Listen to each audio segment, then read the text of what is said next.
प्रदेश के एक छोटे से कस्बे में रहती हूँ। मेरे परिवार में मेरे 31 वर्षीय पति, 15 वर्षीय पुत्र और 17 वर्षीय पुत्री हैं। मेरे पति घरेलू कामगार हैं, लेकिन पिछले 5 वर्षों से उन्हें अस्थमा है। इस वजह से थोड़ी सी भी शारीरिक गतिविधि से उनकी तबीयत खराब हो जाती है। लोग कहते हैं कि मैं अभी भी काफी शर्मीली हूँ। मेरे दोस्त और रिश्तेदार अक्सर मेरी तुलना जया प्रदा से करते हैं और मुझे ये तारीफ सुनकर थोड़ी खुशी भी होती है। ये उस दिन की बात है जब मैं अपने बच्चों के साथ अपनी माँ के मामा की बेटी की शादी में गई थी। मेरी माँ हमेशा से मुझे बहुत प्यार करती रही हैं। शादी की तैयारियों के दौरान घर में काफी चहल पहल थी। बहुत सारे मेहमान आए हुए थे और घर का हर कोना भरा हुआ था। शादी से एक दिन पहले मुझे नहाने के लिए बाथरूम की जरूरत पड़ी, लेकिन नीचे के सभी बाथरूम भरे हुए थे। मुझे मजबूरी में छत पर बने बाथरूम में जाना पड़ा।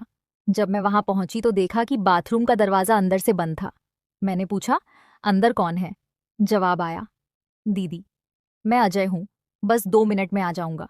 ये मेरा चचेरा भाई। मेरे चाचा का बेटा 25 साल का है और नौकर का काम करता है। कुछ देर बाद अजय ने दरवाजा खोला। वह तौलिए में लिपटा हुआ था और उसके कपड़े उसके हाथ में थे। जैसे ही वह बाहर आया, उसका पैर फिसल गया और वह धड़ाम से गिर पड़ा। गिरते ही उसका तौलिया ऊपर उठ गया। एक पल के लिए मैंने कुछ ऐसा देखा जो मेरे दिमाग में बस गया। मैं जल्दी से नहाने के लिए बाथरूम में चली गई, लेकिन मेरा दिमाग उथल पुथल में था। जब मैं बाहर आई तो मैंने अजय को देखा। वह पूरी तरह नंगा था, मानो कुछ हुआ ही न हो उनसे, लेकिन मेरे मन में कुछ बदल गया था। मैंने बार बार अजय के पास जाने की कोशिश की। उसका ध्यान खींचने और उसे पाने के लिए मैं उसके आसपास मंडराती रही और उसे छूने के बहाने ढूंढती रही, लेकिन शायद अजय कुछ समझ नहीं पाया। उसकी सादगी और अपरिचितता मुझे और भी बेचैन कर रही थी। मैं उस पल को नहीं भूल सकती। शादी बड़े धूमधाम से हुई। 2 दिन बाद घर के बड़ों ने चाचा की बेटी को पहली बार उसके ससुराल भेजा। घर में अब कुछ मेहमान थे, मोहल्ले, मेरे बच्चे और अजय जी जो अभी बच्चा ही था। शादी की रस्मों के बाद घर में थोड़ी शांति थी। शाम 8 बजे हमने खाना खाया। मेरी बेटी और मोहल्ले के बाकी लोग एक कमरे में सोने की तैयारी कर रहे थे। मैं और मेरी बेटी भी उसी कमरे में सो गए। मेरा बेटा दूसरे कमरे में पलंग पर लेटा टीवी देख रहा था। वह वहीं सो रहा था। अजय ने खाना खा लिया था और टहलने चला गया था। मैं अपने बेटे के पास गई और उसके पलंग पर आधा लेटकर टीवी देखने लगी। अजय शाम 9 बजे लौटा।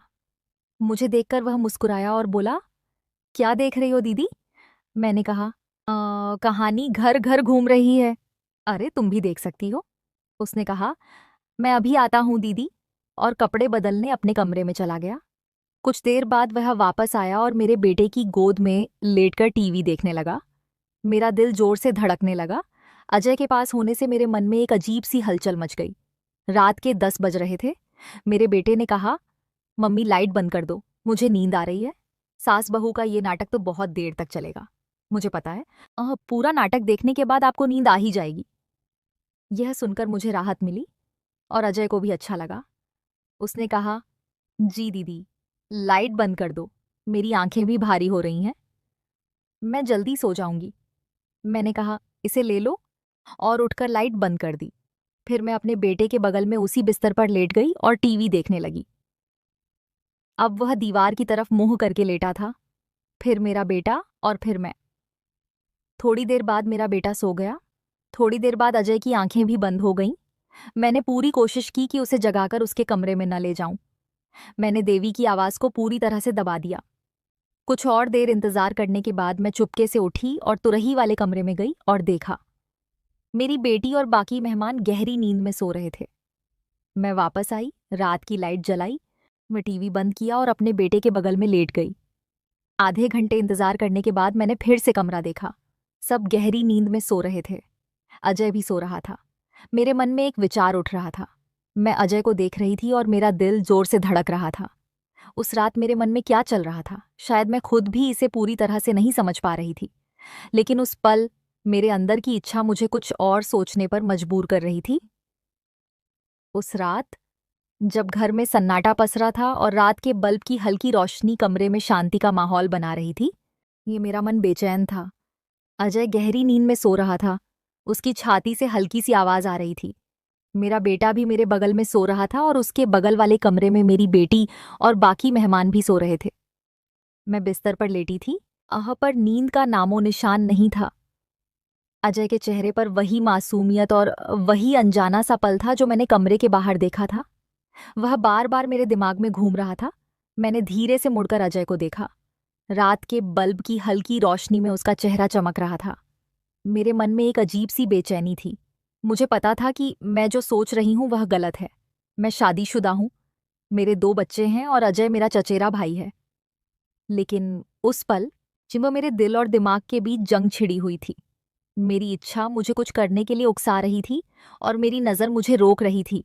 मैंने धीरे से उठने की कोशिश की, लेकिन मेरा बेटा धीरे धीरे जाग रहा था। मैं रुक गई। मेरी सांस दरवाजे पर अटक गई। कुछ पल बाद मुझे यकीन हो गया कि वह फिर से गहरी नींद में सो गया है। मैंने हिम्मत जुटाई और धीरे धीरे बिस्तर से उठी। मेरे कदम लड़खड़ा रहे थे। लेकिन मैंने खुद को संभाला और अजय के पास गई। वह अभी भी गहरी नींद में था। मैंने एक बार फिर चारों ओर देखा ताकि यह सुनिश्चित हो सके कि कोई वहां नहीं है। सब कुछ शांत था। मैं अजय की गोद में बैठ गई। मेरे हाथ कांप रहे थे। मैंने धीरे से उसके कंधे को छुआ, मानो उसे थोड़ा हिलाना चाहती हो, लेकिन वह नहीं जागा। मेरे मन में एक विचार उठ रहा था। मैंने खुद से पूछा, रश्मि क्या कर रही है? यह गलत है। लेकिन मेरे अंदर की बुरी भावना ने मेरी बात नहीं मानी। मैंने धीरे से उसका हाथ पकड़ा। उसका हाथ गर्म था और मेरे स्पर्श से वह थोड़ा हिल गया। उसने अपनी आंखें खोलीं और थोड़ा चौंक गया। दीदी, उसने धीमी आवाज में कहा, मानो सपने में हो। शब्द अस्पष्ट थे। मैंने धीरे से फुसफुसाया। मेरी आवाज में एक अजीब आकर्षण था जो शायद मुझे खुद भी नहीं पता था कि कहाँ से आया। अजय ने मेरी आंखों में देखा और मुझे देखा। क्या हुआ दीदी? सब ठीक है, उसने पूछा। उसकी आवाज में मासूमियत थी। मैं एक पल के लिए चुप हो गया। मेरे दिमाग में एक साथ सैकड़ों बातें चल रही थीं। मैंने कहा, हाँ सब ठीक है, बस नींद नहीं आ रही थी। वो छोटा संस्कार आया और बोला, तो टीवी चला लो या कहीं और चले जाओ, थोड़ी देर टहल लो। उसकी सादगी मेरे दिल को और भी दर्द दे रही थी। नहीं, बस यही एक पल, मैंने कहा और उसका हाथ और कसकर पकड़ लिया। मुझे नहीं पता था कि मैं क्या चाहती थी, लेकिन उस पल मैं बस अजय के करीब रहना चाहती थी। वह थोड़ी नाराज लग रही